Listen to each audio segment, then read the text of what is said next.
everyone, my name is Isaac Arthur and I'm from CODO Design here in Indianapolis, Indiana, and I want to welcome you back to our series where we are diving into some of the topics, chapters, and theory from our new book, Craft Beer Rebranded. I want you to head over to craftbeerrebranded.com right now. You can buy your own copy of this today and learn how to navigate each step of your brewery's rebrand from initial planning all the way through launch. As a reminder, this is a 180-page book and a 60-page companion workbook that we wrote based on our decade of experience working shoulder to shoulder in the beer industry. We think that anyone who is tasked with selling more beer will find this valuable. Again, craftbeerrebranded.com. It's a very, very fancy book. All right, that's a long enough preamble. Let's get into this. For today's video, I want to give you a rundown on positioning and how you can use it to capture new value and reach new audiences through your rebrand. So starting out, positioning is the art and science of determining where you fit in the market relative to your competition. Are you focused on on-premise sales? Are you a regionally distributed production brewery? Where are you located? Who drinks your beer? Do you brew a specific set of styles? Are you more expensive or premium? Are you geared towards partying? Are these last two mutually exclusive? Definitely not. Rebranding allows you to strengthen your positioning in the market or shift it entirely, which is not uncommon, to allow for more intentional growth. And it's really easy to get lost in the weeds during this process. To simplify it, we like to distill a brewery's positioning down to 3 points. What do you do? What is your concept? What type of brewery are you? Are you a regional or national production brewery? Are you a brew pub? Are you a farm brewery? What type of beer do you brew? You know, are you an IPA house? Are you Belgian focused? All German lagers, a little bit of everything, and so forth. The second point is who do you brew for? Who do you want and don't want drinking your beer? Who are your people? And the final point is, how are you different from your competition? Important note here, not necessarily better, but what makes you unique? What makes you you? Is there a story behind your brewery that sets you apart? And one of our favorite tools to kick off the positioning process is a matrix. This is a simple graph. It's kind of a business school 101 graph composed of an X and a Y axis that each represent different attribute of a brewery. These attributes might be price, low to high. It can be visual stylings like minimalism to heavily illustrated and so on. And this is an iterative back of the napkin method for thinking about your brewery's culture, your fans, your competition, and how these all come together to reveal opportunities for ownable differentiation.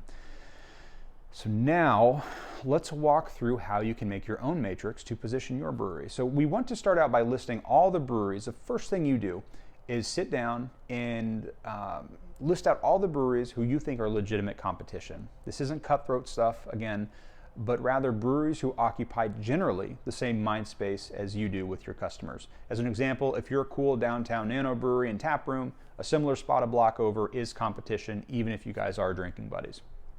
So we want you to list out all of these guys and anyone else, and as many as it takes, though we do recommend kind of stopping around 20, only because this can get unwieldy really quickly.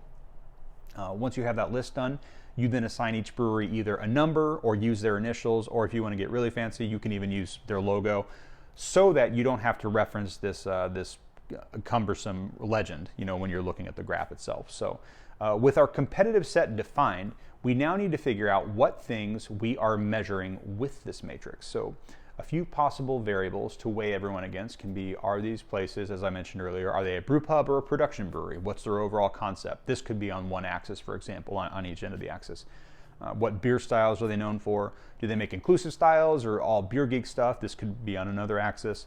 Are they in cans and bottles or both? Are they predominantly draft? What specific sizes and formats? How do their prices compare to everyone else, both on and off premise? And are they involved in the local community? Do they support specific charities or causes? And are they well branded, or do they look sad and disheveled? Choose a few of these metrics, whichever ones you want to measure, and place them on opposite ends of a particular axis. And then plot out where your competition falls on this chart. Don't forget to chart your own brewery, we should probably mention that, both as it sits today and where you would like it to be, assuming that that is different from now. You're going to be making a few of these in the Craft Beer Rebranded workbook, but for now I'm going to throw an example up on the screen here. So using this group of breweries as an example, we see a lot of inclusive brew pubs making well-made, drinkable, kind of non-offensive beers, right? So there's nothing crazy, just your standard lineup. And while there are a few breweries in the region who are packaging more specialty beers, like maybe there's someone with a barrel age program, imperial IPAs and sours, for example, there aren't that many brew pubs to visit to regularly try these beers. I don't know where this market is, but hey, we're making this up. So admittedly, this is an oversimplified look at the market, but if we use this matrix correctly, if you use this matrix correctly, you can see that there is an opportunity, a big open white space to create a brew pub or rebrand and reposition your brewery or open a new concept within your brand architecture to this model. Now, this assumes, of course, that your market can sustain the opportunity you've identified. And a very important caveat to this entire process is to keep in mind that there very well may be a reason why no one is doing that particular concept yet. So keep that in mind. So there's one more cool thing I want to touch on here. So beyond a simple matrix, I want to touch on how to set your brewery apart through categorical differentiation, because this is happening constantly today as breweries are racing to offer new products and restructure their portfolios. So one of the most powerful ways of achieving differentiation is by creating a new product category altogether. We first encountered this concept in the fantastic book, The 22 Immutable Laws of Marketing, I think it was, which explained that it's far easier and more effective to create categorical differentiation than by differentiating through brand alone. That means, are you just one more brewery in town, or are you the new brewery that does X? X could be something that's not done in the market. Maybe you focus on cask ales, or you have a cool mixed firm program, or a beautiful concert venue, or so forth. A fun non-beer example, let's step out of our industry for a minute, is to see if you can recall, I want you right there, right now, to see if you can recall the name of the second person to fly solo across the Atlantic Ocean. No idea?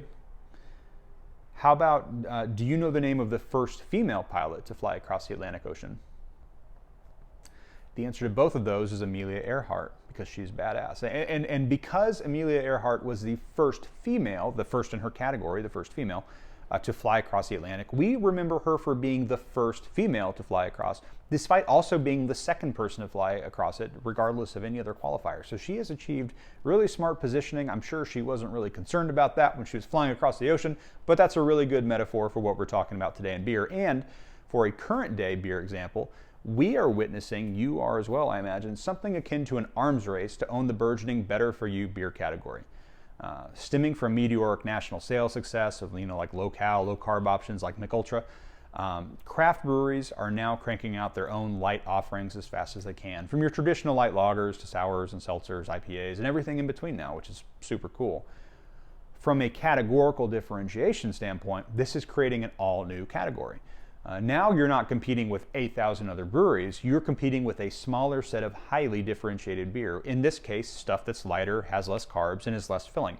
And more importantly, you're speaking very directly to a specific audience, people who are health conscious for whatever reason, and they don't want their beer and their drinking habits to disrupt their sick gains. I'm the same way. This is manifested through its own set of language as these breweries race to own the category. So we've seen terms like recovery beer, functional beer, even the ambitious moniker wellness beer used in the market. I'm not sure how that one makes it past TTB, but honestly, I'm not sure how half of anything in retail makes it past TTB, so what do I know?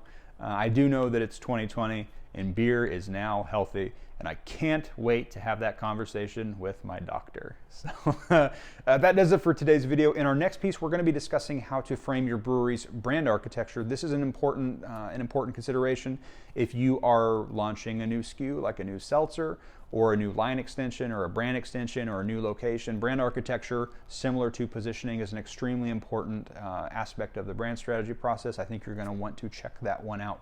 Thanks again for watching today. You can check this out. You can read more about positioning your brewery, including how to write your own brewery's positioning statement, over at craftbeerrebranded.com. And hey, you should buy yourself a gorgeous book bundle while you are there. And you know why? Because you work hard, and damn it, you deserve this. You should buy this. So thank you. We will catch up with you all soon. Cheers.